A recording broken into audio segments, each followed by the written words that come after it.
Welcome to BirdDogPolitics. I'm BDP. My mom, when I was growing up, was the newspaper reporter in town.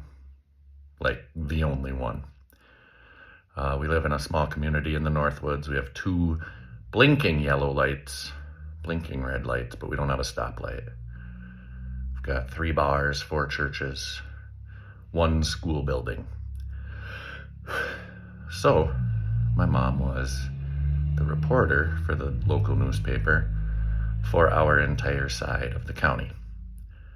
And so what that meant was from 9 to 5, she worked in the office. She would type up the stories she had written, cut them out with the X-Acto knife and press them onto the master, which was pretty cool to see. My guess is that's changed in the past 30 years. Technology should probably have simplified that, but if they're still pressing newspaper stories onto a big master using the gummy glue, that's pretty cool. I got to see it when I was young. But outside of work hours, my mom was salaried, very conveniently. So after the 9 to 5, that's when the school board met on Monday nights, the county board met Thursday afternoons, city council, township council. She was always at something. And on the weekends when the town held festivals, she'd go take pictures. She'd report on which vendors were there and who won the little contests. So she was constantly working. And her salary was low. We definitely qualified for free food back when only certain students got free food.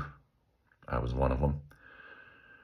But had nothing to do with my mom's work ethic. It had nothing to do with anything other than we were poor. In fact, my mom had a day job, a night job, and a weekend job when I was young. So I don't ever care to hear about hard work being tied to finances and family fortunes. But that's neither here nor there. My mom would go to all of the meetings, take very, very careful notes, and then write a summary for the general public. Whoever purchased a newspaper could read what happened in the meetings. And the county board of commissioners was always the big one, right? The city council affects a smaller population. The township council affects an even smaller population, but the county board was where it was at. And I remember my mom, I don't know if it was venting or just explaining. At some point, one of the councilmen approached her after a meeting and said, "Why'd you quote me like that in your story in the newspaper? You made me sound like an asshole." What's a newspaper reporter to do? Were you lying when you said that thing, or did you mean that thing you said that made you sound like an asshole? Pardon my language. It's not fake news to set up a camera, set up a microphone, and listen while some politician starts yammering. That's not fake news. You said it. We heard it. But we demonize, not we, I don't. They demonize the press. Oh, they're lying about. They're not lying about. This stuff is easily knowable if you attend the meeting. And thank goodness in America we have the Open Meetings Act. Whenever politicians, elected officials, have business to do on behalf of the people, that is subject to the Open Meetings Act.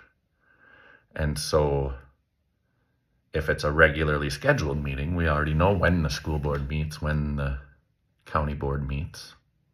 Those are fine. They usually get included at the end of a newspaper story from the previous meeting. The next meeting will be on such and such a date at such and such a time. If there's a special meeting, then that council or that group of elected officials must notify the public at least 24 hours in advance about the time and place and topic of their special meeting so that the press can go, or any concerned citizens may go.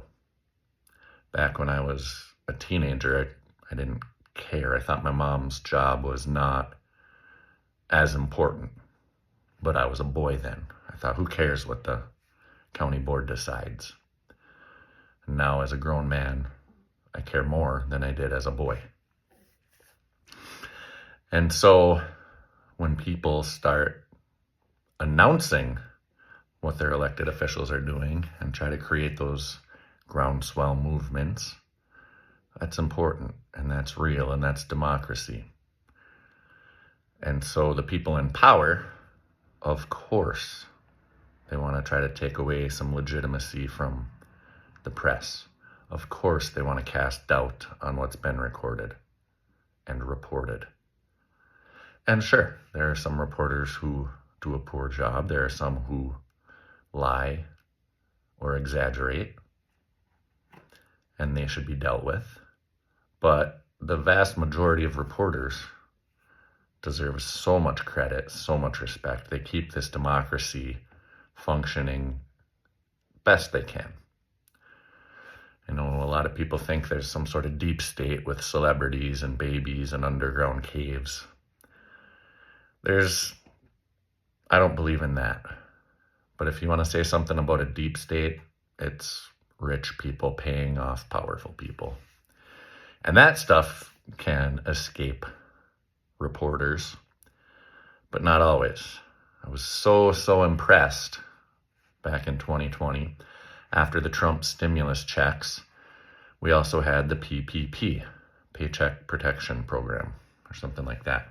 So that my buddy, who has a barbecue restaurant, if he wanted to keep his waiters, keep his cooks, keep his waitresses during the pandemic when no customers were coming in, he could apply for the PPP and get a taxpayer-funded loan, which then ended up getting forgiven. It was a great idea, absolutely appropriate, probably saved some businesses. That was one of Donald Trump's better moments. But, as we learned later from investigative journalists, after Congress wrote the rules for how to get a PPP loan, guess who helped themselves to the funds? Marjorie Taylor Greene got herself 6 figures for her gym, to keep her gym functioning while nobody was there.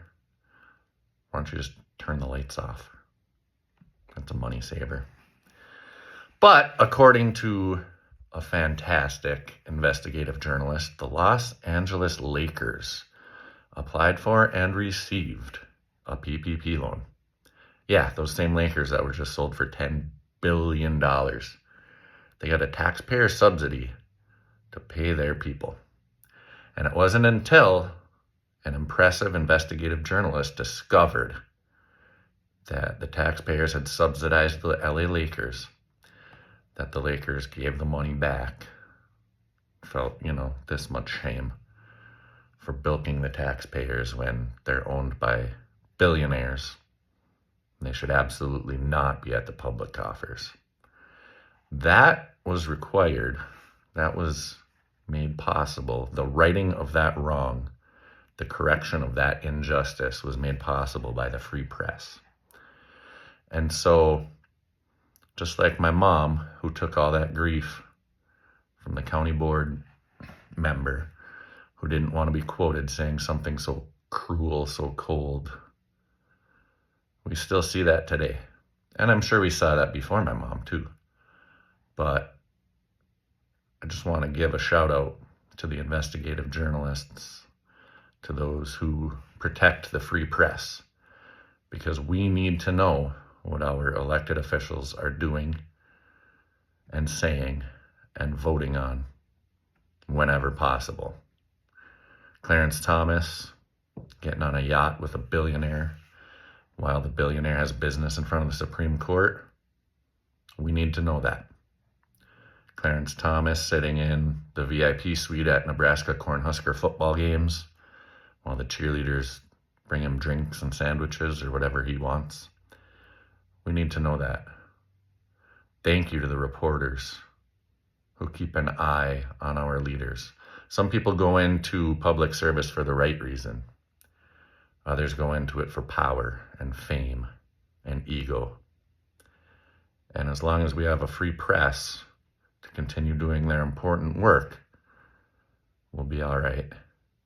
When they can expose the lies and the corruption, then we can deal with it. So any attacks on the free press make me very worried. Anyone who labels things fake news to try to get away with lying and gaslighting must be hiding something. If you're not proud of what you've done, that's not on the press. That doesn't make it fake news. If you suffer embarrassment after the news reports what you've done, that's a you problem. That's not a fake press problem. Fox News lied so repeatedly, so determinedly, that they had to pay $787 million for lying about the Dominion voting machines. They knew they were lying. They kept it up anyway. And so Dominion took them to court, brought all the evidence, proved that Dominion was right, proved that Fox News was lying, and therefore Fox News had to pay $787 million. Why in the hell would you take any information from a corporation that was found guilty of lying, and made to pay $787 million? Fox News should be turned off in your home immediately. You are watching a known liar, and now I guess Gavin Newsom's suing them as well for the lies about Gavin Newsom. But money talks, and the rich have plenty of power to fight this. Was it Rupert Murdoch?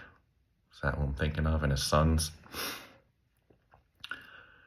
They can say what they want to say, and they can pay the $787 million and not even go out of business. So yeah, we need to be very careful about our information sources. We need to be very skeptical of those who call the free press fake news. But we also need to know that if there is a channel that says up is down and right is wrong, we've got to say, no, it isn't. Check yourself. Stop hurting this country. Report what is true and let the people decide if the truth is to their benefit or to their detriment, and then they may vote accordingly. Don't forget to like, share, subscribe, all that other stuff. We'll try to make this work. If it bombs, we'll call it a midlife crisis.